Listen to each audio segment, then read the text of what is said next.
Hello students, how are you all? Welcome to Baji Sir Maths YouTube channel.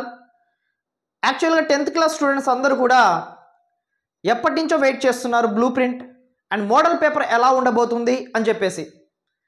ఎందుకంటే previous year వరకు చాలామంది previous ఇయర్స్లో అడిగిన question పేపర్స్ని base చేసుకొని ఫలానా చాప్టర్లో నుంచి ఈ ప్రాబ్లం వస్తుంది, ఇది కన్ఫామ్గా మోస్ట్ ఇంపార్టెంట్ ప్రాబ్లం అని చాలామందికి ఒక ఐడియా అనేది ఉంటుంది. కానీ ఈ ఇయర్ న్యూ టెక్స్ట్ బుక్స్ కాబట్టి అసలు ప్యాటర్న్ ఎలా ఉంటుంది, ఏ చాప్టర్లో నుంచి ఏ ప్రాబ్లమ్స్ రాబోతున్నాయి, అసలు మోడల్ పేపర్ ఎలా ఉంటుంది అనే దాని గురించి డీటెయిల్డ్గా ఈ వీడియోలో మనం డిస్కషన్ చేసుకుందాం. వీడియోని ఫస్ట్ టైం చూసే వాళ్ళు ఎవరైనా ఉంటే తప్పకుండా ఛానల్ని సబ్స్క్రైబ్ చేసుకోండి. ఎందుకంటే ఇక్కడ నేను చేసిన ఈ వీడియో మీ దాకా రావాలి అంటే సబ్స్క్రైబ్ చేసుకుంటే ఏ వీడియో కూడా మిస్ అవ్వకుండా మీ దాకా వస్తుంది. అండ్ ఈ డీటెయిల్సే కాకుండా మోడల్ పేపర్లో ప్రతి ఒక్క ప్రాబ్లమ్ని కూడా ఖచ్చితంగా నెక్స్ట్ వీడియోస్ నుంచి ఎక్స్ప్లెనేషన్ కూడా ఉంటుంది. అంటే టెక్స్ట్ బుక్లో ఉన్న ప్రాబ్లమ్సే కాకుండా నెంబర్స్ని మార్చి ఇవ్వడం జరిగింది కాబట్టి ప్రతి ప్రాబ్లం కూడా ఎక్స్ప్లెయిన్ చేస్తాను. అవన్నీ మిస్ అవ్వకుండా ఉండాలి అంటే తప్పకుండా ఛానల్ని ఫాలో అవ్వండి. మిగతా వీడియోస్ కూడా ఒకసారి చూడండి తప్పకుండా. ఇక్కడ మీరు ఒకసారి అబ్జర్వ్ చేసుకుంటే మన బ్లూ ప్రింట్ ఒకసారి అబ్జర్వ్ చేసుకుందామమ్మా. అంటే ఏ కాన్సెప్ట్స్ మీద ప్రాబ్లమ్స్ అడగడానికి అవకాశం ఉంది అనేది బ్లూ ప్రింట్ మీద డిపెండ్ అయి ఉంటుంది.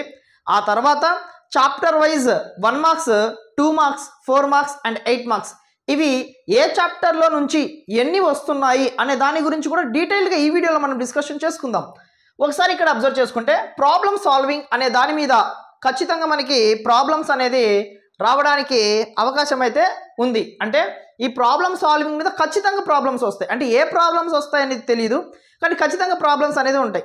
ఆ ప్రాబ్లమ్స్ ఎలా ఉంటాయంటే ఫైండ్ అనే దాని మీద ప్రాబ్లమ్స్ అనేది ఎక్కువగా ఉంటుంది. అంటే find the mid point of the 2 points అని అడగడం కానివ్వండి, లేకపోతే find the distance between this 2 points అని అడగడం కానివ్వండి. ఇలాగ ఫైండ్ అనే స్టార్ట్ అవుతూ ఖచ్చితంగా ప్రాబ్లమ్స్ అనేది అడగడానికి అవకాశం అయితే ఉంటుంది. అదంతా కూడా దేని కిందకి వస్తుందంటే మనకి ప్రాబ్లమ్ సాల్వింగ్ కిందకి వస్తుందన్నమాట. So next reasoning and proof మీద ఖచ్చితంగా ప్రాబ్లమ్స్ అనేది వస్తాయి. అంటే ఆ ప్రాబ్లమ్స్ ఎలా ఉంటాయి అంటే చూస్ ద కరెక్ట్ ఆన్సర్స్ కానివ్వండి, లేకపోతే కరెక్ట్ స్టేట్మెంట్స్ అంటే స్టేట్మెంట్ 1, స్టేట్మెంట్ 2 ఇచ్చేసి ఏది ట్రూ ఏది ఫాల్స్ అని అడుగుతూ ఉంటాడనమాట. అవన్నీ కూడా దేని కిందకి వస్తాయి అంటే మనకి రీజనింగ్ అండ్ ప్రూఫ్ కిందకి వస్తుంటాయి. అండ్ తర్వాత వచ్చేసి మనకి కమ్యూనికేషన్. ఈ కమ్యూనికేషన్ మీద ఖచ్చితంగా ప్రాబ్లమ్స్ రావాలి అంతే. కాకపోతే ఎలాంటి టైప్స్ ఆఫ్ ప్రాబ్లమ్స్ మనకి కమ్యూనికేషన్ మీద ఉంటుంది అంటే అసర్షన్ అండ్ రీజనింగ్ టైప్. అంటే మనకి అసర్షన్ అనేది ఒక స్టేట్మెంట్ ఇచ్చేస్తాడు, రీజనింగ్ అనేది ఒక స్టేట్మెంట్ ఇచ్చేస్తాడు. Assertion is true and reasoning false, both assertion and reasoning is true. ఇలాంటి టైప్ ఆఫ్ క్వశ్చన్స్ ఖచ్చితంగా మనకి అడగడానికి అవకాశం అయితే ఉంటుంది.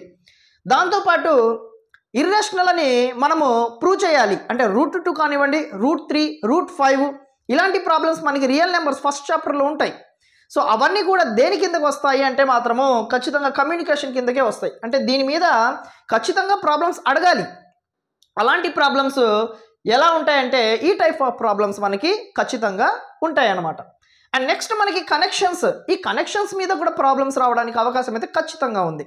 కాకపోతే ఆ ప్రాబ్లమ్స్ ఎలా ఉంటాయి క్వశ్చన్ పేపర్లో అంటే మనకి మ్యాచ్ ద ఫాలోయింగ్ కానివ్వండి, అండ్ ప్రాబబిలిటీలో మనకి ప్రాబ్లమ్స్ కానివ్వండి, అండ్ అప్లికేషన్స్ ఆఫ్ ట్రిగ్నోమెట్రీలో కూడా మనకి ప్రాబ్లమ్స్ ఉంటాయి. ఈ ప్రాబ్లమ్స్ అన్నీ కూడా మనకి దేని కిందకి వస్తాయి అంటే కనెక్షన్స్ కిందకి వస్తాయి. అంటే ఒకదానికి ఒకటి కనెక్షన్ అనేది ఉంటుంది. అలాంటి ప్రాబ్లమ్స్ని ఖచ్చితంగా పేపర్లో ఇవ్వాల్సిందే. కాకపోతే ఏ ప్రాబ్లం ఇంపార్టెంట్ అనేది మనం చెప్పలేం కానీ ఖచ్చితంగా వీటిలో నుంచి ప్రాబ్లమ్స్ అయితే రావడానికి అవకాశం అయితే ఉంటుంది. సో ఇదంతా కూడా దేని కిందకు వస్తుందంటే కనెక్షన్స్ కిందకి వస్తుందన్నమాట. సో ఇదంతా కూడా మనకి ఏపీ గవర్నమెంట్ ఏదైతే రిలీజ్ చేసిందో ఆ స్టేట్మెంట్ని బేస్ చేసుకునే ఈ వీడియో మనము రికార్డ్ చేస్తున్నాం అనమాట. So next visualization and representation. ఇదంతా కూడా మనకి ఖచ్చితంగా మన క్వశ్చన్ పేపర్లో ఉండాల్సిందే. అంటే ఏ టైప్ ఆఫ్ ప్రాబ్లమ్స్ మనకి విజువలైజేషన్ అండ్ రిప్రజెంటేషన్ మీద ఉంటాయి అంటే రెఫ్ డయాగ్రామ్స్ కానివ్వండి అండ్ గ్రాఫ్స్ కానివ్వండి. మనకి పెయిర్ ఆఫ్ లీనియర్ ఈక్వేషన్స్లో నుంచి ఖచ్చితంగా గ్రాఫ్స్ అనేది ఉన్నాయి. ఆ గ్రాఫ్స్ అనేది ఖచ్చితంగా అడగడానికి అవకాశం ఉండడం కాదు, ఖచ్చితంగా అడుగుతాడు కూడా. సో మనకి విజువలైజేషన్ అండ్ రిప్రజెంటేషన్ మీద ఖచ్చితంగా ప్రాబ్లం ఉంటుంది. ఆ ప్రాబ్లం ఎలా ఉంటుంది అంటే ఇలాంటి గ్రాఫ్స్ మీద ఉంటుంది. అంటే దాని అర్థం ఏంటి, ఖచ్చితంగా గ్రాఫ్స్ కూడా అడగడానికి ఛాన్స్ అయితే ఉంది. బ్లూ ప్రింట్ అనేది ఇలా మనకి ఉంటుందన్నమాట. అయితే నెక్స్ట్ మనము ఏ చాప్టర్లో నుంచి ఎన్ని క్వశ్చన్స్ వస్తాయి, ఎన్ని మార్క్స్ క్వశ్చన్స్ వస్తాయి, అంటే 4 మార్క్స్ వస్తాయా, లేకపోతే 8 మార్క్స్ వస్తాయా, లేకపోతే 1 మార్క్స్ వస్తాయా, లేకపోతే 2 మార్క్స్ వస్తాయా అనేది డీటెయిల్డ్గా డిస్కషన్ చేసుకుందాము. ఇప్పుడు మనము చాప్టర్ వైజ్ ఏ చాప్టర్లో ఎన్ని మార్క్స్ వస్తున్నాయో డీటెయిల్డ్గా డిస్కషన్ చేసుకుందాము. జాగ్రత్తగా వినండి అమ్మా. మనకి ఫస్ట్ చాప్టర్ అయిన రియల్ నెంబర్స్లో నుంచి 1 మార్క్స్లో నుంచి 1 అండ్ 2 మార్క్స్ నుంచి ఏమి అడగడానికి అవకాశం లేదు, అండ్ 4 మార్క్స్ కూడా ఏమి అడగడానికి అవకాశం లేదు, అండ్ 8 మార్క్స్లో నుంచి ఒక ప్రాబ్లం అయితే రావడానికి అవకాశం ఉందన్నమాట. సో టోటల్ మార్క్స్ వచ్చేసి మనకి 9 మార్క్స్ వస్తుంది. అంటే రియల్ నెంబర్స్ నుంచి మనకి 9 మార్క్స్ రావడానికి ఛాన్స్ అయితే ఉంది. ఏపీ గవర్నమెంట్ రిలీజ్ చేసిన తర్వాత 100% ఇలానే ఉంటుందని రూల్ ఏం లేదమ్మా. కాకపోతే ప్రిపేర్ అయ్యేటప్పుడు స్టూడెంట్స్కి ఒక అవగాహన అనేది ఉండాలి ఏదైనా ప్రిపరేషన్ మనం చేస్తున్నప్పుడు. అయితే ఏపీ గవర్నమెంట్ రిలీజ్ చేసిన దీని ప్రకారంగా మనకి ఒక అవగాహన అనేది మాత్రమే మనం తీసుకోవాలి. అంతేగాని 100% ఇలానే వస్తుంది అనే దాని గురించి మనము క్లారిటీ అయితే ఇవ్వలేమన్నమాట. కాబట్టి దీన్ని మీరు ఓన్లీ ప్రిపేర్ అవ్వడానికి, ఎగ్జామ్ రాయడానికి మధ్యలో ఇలాంటిది మనకి ఉంటే ఖచ్చితంగా మనకి ఎంతో కొంత హెల్ప్ అవుతుంది అనే ఉద్దేశంతో మాత్రమే గవర్నమెంట్ అనేది రిలీజ్ చేస్తుందన్నమాట. సో నెక్స్ట్ మనకి పాలినామియల్స్లో 1 మార్క్స్ క్వశ్చన్స్ వచ్చేసి 2 వస్తాయి, అండ్ 2 మార్క్స్ వచ్చేసి 1, అండ్ 4 మార్క్స్ వచ్చేసి 1 వస్తుంది. 8 మార్క్స్ అయితే ఏమీ రావు. అంటే టోటల్ మార్క్స్ ఎన్ని వస్తున్నాయి మనకి 8 మార్క్స్ అయితే వస్తున్నాయి అన్నమాట. పెయిర్ ఆఫ్ లీనియర్ ఈక్వేషన్స్లో నుంచి 1 మార్క్స్లో నుంచి మనకి 1 క్వశ్చన్ అయితే వస్తుంది, అండ్ 8 మార్క్స్ వచ్చేసి మనకి 2 వస్తాయి అన్నమాట. సో ఓవరాల్గా మీరు ఇక్కడ అబ్జర్వ్ చేసుకుంటే 8 మార్క్స్ మీకు 2 వస్తున్నాయి. 2 వచ్చినా కూడా 8 మార్క్స్లో మనకి చాయిస్ అనేది ఉంటుంది. ఏదైనా మీరు ఒకటే కదా రాసేది. సో దీంట్లో ఒకటే రాస్తే మీరు 8 + 1 9 మార్క్స్ మాత్రమే వస్తుంది. ఈ బ్రాకెట్లో నేను రాసిన 8 మార్క్స్ అనేది అది చాయిస్ కిందకి పోతుంది అని దాని అర్థం అనమాట. ఓకేనా, చాయిస్తో కలుపుకొని రాయలేం కాబట్టి చాయిస్ తీసేస్తే 9 మార్క్స్ అనేది వస్తుంది అనమాట. సో నెక్స్ట్ క్వాడ్రాటిక్ ఈక్వేషన్స్లో 1 మార్క్స్లో నుంచి 1 క్వశ్చన్, 2 మార్క్స్లో నుంచి 1 క్వశ్చన్, 4 మార్క్స్లో నుంచి 1 క్వశ్చన్, మొత్తం 7 మార్క్స్ అయితే రావడానికి అవకాశం ఉంది. So arithmetic progressions, so 1 marks వచ్చేసి 1 క్వశ్చన్, 2 మార్క్స్ ఏమీ రావట్లేదు, 4 మార్క్స్ వచ్చేసి 1 క్వశ్చన్, అండ్ 8 మార్క్స్ వచ్చేసి 1 క్వశ్చన్. సో ఓవరాల్గా నువ్వు ఇక్కడ అబ్జర్వ్ చేసుకుంటే 8 మార్క్స్లో చాయిస్ ఉంటుంది అని చెప్పాను. ఇక్కడ నేను బ్రాకెట్లో 8 అని పెట్టాను అంటే దాని అర్థం ఏంటి? అర్థమెటిక్ ప్రోగ్రెషన్కి ఆల్టర్నేట్గా ఫర్ ఎగ్జాంపుల్ నీకు రియల్ నెంబర్స్ ఉంది అనుకుందాం. రియల్ నెంబర్స్ నువ్వు రాసేసావు 8 మార్క్స్, మళ్ళీ ఇక్కడ రాయవు కదా, అంటే ఈ 8 మార్క్స్ నువ్వు రాయవు. అంటే ఎన్ని మార్క్స్ వచ్చినట్లు నీకు 4 + 1 5 మార్క్స్ మాత్రమే వస్తాయి అనమాట. ఒకవేళ నువ్వు ఇక్కడ రాస్తే మాత్రము 8 మార్క్స్ కూడా యాడ్ అవుతాయి, అప్పుడు ఈ 8 మార్క్స్ నువ్వు రాయవు. సో రియల్ నెంబర్స్ నుంచి ఎన్ని మార్క్స్ వస్తాయి? నీకు 1 మార్కే వస్తుంది. కాబట్టి 8 మార్క్స్ కూడా కలుపుకొని చాయిస్తో సహా నేను రాశాను అనమాట. ట్రయాంగిల్స్, ఈ ట్రయాంగిల్స్లో నుంచి 1 మార్క్స్ నుంచి మనకి 1 వస్తుంది, 2 మార్క్స్ నుంచి 1, అండ్ 8 మార్క్స్ నుంచి 1, మొత్తం ఎన్ని 11 మార్క్స్ వస్తాయి మనకి దీంట్లో నుంచి. సో కోఆర్డినేట్ జామెట్రీ, ఈ కోఆర్డినేట్ జామెట్రీలో నుంచి మనకి 2 మార్క్స్లో నుంచి 1 అండ్ 8 మార్క్స్లో నుంచి 1 వస్తుంది. మొత్తం ఎన్ని మనకి 8 ప్లస్ ఇది 2 11 మార్క్స్ రావాలి. సో 11 మార్క్స్ నీకు వస్తాయి.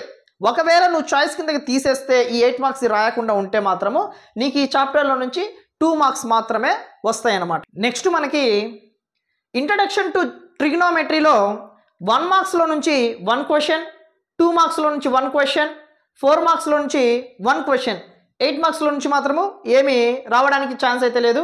సో టోటల్ వచ్చేసి ఈ చాప్టర్లో నుంచి మనకి 9 మార్క్స్ అనేది వస్తాయి. సమ్ అప్లికేషన్స్ ఆఫ్ ట్రిగ్నోమెట్రీలో నుంచి 1 మార్క్స్లో నుంచి 1 క్వశ్చన్, 2 మార్క్స్లో నుంచి 1 క్వశ్చన్, అండ్ 4 మార్క్స్లో నుంచి ఏం అడగడానికి అవకాశం లేదు. 8 మార్క్స్ వచ్చేసి 1 క్వశ్చన్ వస్తుంది. అంటే ఓవరాల్గా నీకు ఈ చాప్టర్లో నుంచి 1 + 2 అంటే 3 మార్క్స్ వస్తాయి. ఒకవేళ నువ్వు చాయిస్ కూడా రాసే పని అయితే మాత్రమే 11 మార్క్స్ అనేది నీకు రావడం జరుగుతుందన్నమాట. సో సర్కిల్స్ అంటే 1 మార్క్స్ వచ్చేసి 1 క్వశ్చన్, 2 మార్క్స్ వచ్చేసి 1 క్వశ్చన్, 4 మార్క్స్ వచ్చేసి 1 క్వశ్చన్, అంటే ఓవరాల్గా నీకు 7 మార్క్స్ అయితే ఈ చాప్టర్లో నుంచి వస్తాయి. ఏరియాస్ రిలేటెడ్ టు సర్కిల్స్, దీంట్లో నుంచి 8 మార్క్స్ ఒక్కటే మనకి రావడానికి అవకాశం ఉంది. అది కూడా నువ్వు రాస్తేనే 8 మార్క్స్ వస్తాయి. లేదు దీంట్లో చాయిస్ వేరే క్వశ్చన్ ఉంటుంది, అది రాసావు అంటే మాత్రము ఇది కూడా నీకు అవసరం లేదు. సర్ఫేస్ ఏరియాస్ అండ్ వాల్యూమ్స్లో నుంచి 1 మార్క్స్లో నుంచి 1 క్వశ్చన్, 2 మార్క్స్లో నుంచి 1 క్వశ్చన్, 4 మార్క్స్లో నుంచి 1 క్వశ్చన్ మాత్రమే వస్తుంది. సో 8 మార్క్స్లో నుంచి ఏం రావడానికి ఛాన్స్ అయితే లేదు. ఓవరాల్గా నీకు 7 మార్క్స్ అయితే వస్తాయి. స్టాటిస్టిక్స్లో నుంచి 4 మార్క్స్ అండ్ 8 మార్క్స్ ఈ 2 ప్రాబ్లమ్స్ మాత్రమే రావడానికి ఛాన్స్ అయితే ఉంది. నువ్వు దీంట్లో 4 మార్క్స్ ఒకటి రాస్తావు ఖచ్చితంగా, చాయిస్ అయితే ఉండదు కాబట్టి. సో 8 మార్క్స్ కూడా రాస్తేనే నీకు 12 మార్క్స్ వస్తాయి ఈ చాప్టర్లో నుంచి. పొరపాటు నువ్వు 8 మార్క్స్ స్టాటిస్టిక్స్లో నుంచి రాయకుండా వేరే దాంట్లో నుంచి రాసావు అంటే మాత్రము సో దాంట్లో నుంచి నీకు స్టాటిస్టిక్స్లో నుంచి నీకు 4 మార్క్స్ మాత్రమే వస్తాయన్నమాట. ప్రాబబిలిటీ 1 మార్క్స్ అయితే 1 question, 4 marks 1 question and 8 marks వచ్చేసి 1 క్వశ్చన్. సో 3 యాడ్ చేసుకుంటే మనకి 13 మార్క్స్ ఉంటాయి అన్నమాట. సో దీంట్లో నువ్వు ఒకసారి అబ్జర్వ్ చేసుకుంటే 1 మార్క్స్కి మనకి చాయిస్ అనేది ఉండదు, 2 మార్క్స్ కూడా చాయిస్ అనేది ఉండదు అండ్ 4 మార్క్స్ కూడా మనకి చాయిస్ అనేది ఉండదు. ఓన్లీ 8 మార్క్స్కి మాత్రమే మనకి ఆల్టర్నేట్గా చాయిస్ అనేది ఇవ్వడం జరిగిందనమాట. ఇదంతా దేన్ని బేస్ చేసుకుని చెప్తున్నాము అంటే ఏపీ గవర్నమెంట్ రిలీజ్ చేసిన మోడల్ పేపర్ని బేస్ చేసుకొని చెప్పడం అయితే జరిగింది. కాబట్టి దీంట్లో కన్ఫామ్గా 100% ఇవే వస్తాయి అనేది రూల్ అయితే ఏం లేదమ్మా. దాదాపుగా మనకి ఒక 90% ఈ బ్లూ ప్రింట్ అండ్ ఈ చాప్టర్లో నుంచి ఇన్ని మార్క్స్ రావడానికి అవకాశం ఉంది అని ఒక 90% మనకి ప్రిపేర్ అవ్వడం కోసము హెల్ప్ అయితే జరుగుతుందన్నమాట. నెక్స్ట్ మనకి మోడల్ పేపర్ కూడా ఉంది కదా, ఆ మోడల్ పేపర్లో 1 mark problems, 2 marks, 4 marks and 8 మార్క్స్లో ఈచ్ అండ్ ఎవ్రీ ప్రాబ్లం మన ఛానల్లో ఖచ్చితంగా నెక్స్ట్ వీడియోలో ఒక్కొక్క వీడియోలో 1 మార్క్స్ అండ్ ఒక వీడియోలో 2 మార్క్స్ ఇలాగ ఖచ్చితంగా అన్నీ కూడా డిస్కషన్ చేసి మీ ముందుకు తీసుకొస్తాను. మీ దాకా వీడియో రావాలి అంటే సబ్స్క్రైబ్ చేసుకుంటే మీకు ఖచ్చితంగా ఏ వీడియో కూడా మిస్ అవ్వకుండా ఉంటుంది. వీడియో మొత్తము చూశారు కదా, ఖచ్చితంగా కుదిరితే లైక్ చేయండి. ఇంకా మీ ఫ్రెండ్స్ చాలామంది ఉంటారు 10th క్లాస్ చదివే వాళ్ళు, వాళ్ళకు కూడా రీచ్ అవుతుంది, వాళ్ళకు కూడా మనం హెల్ప్ చేసిన వాళ్ళు అవుతాము. So thank you so much.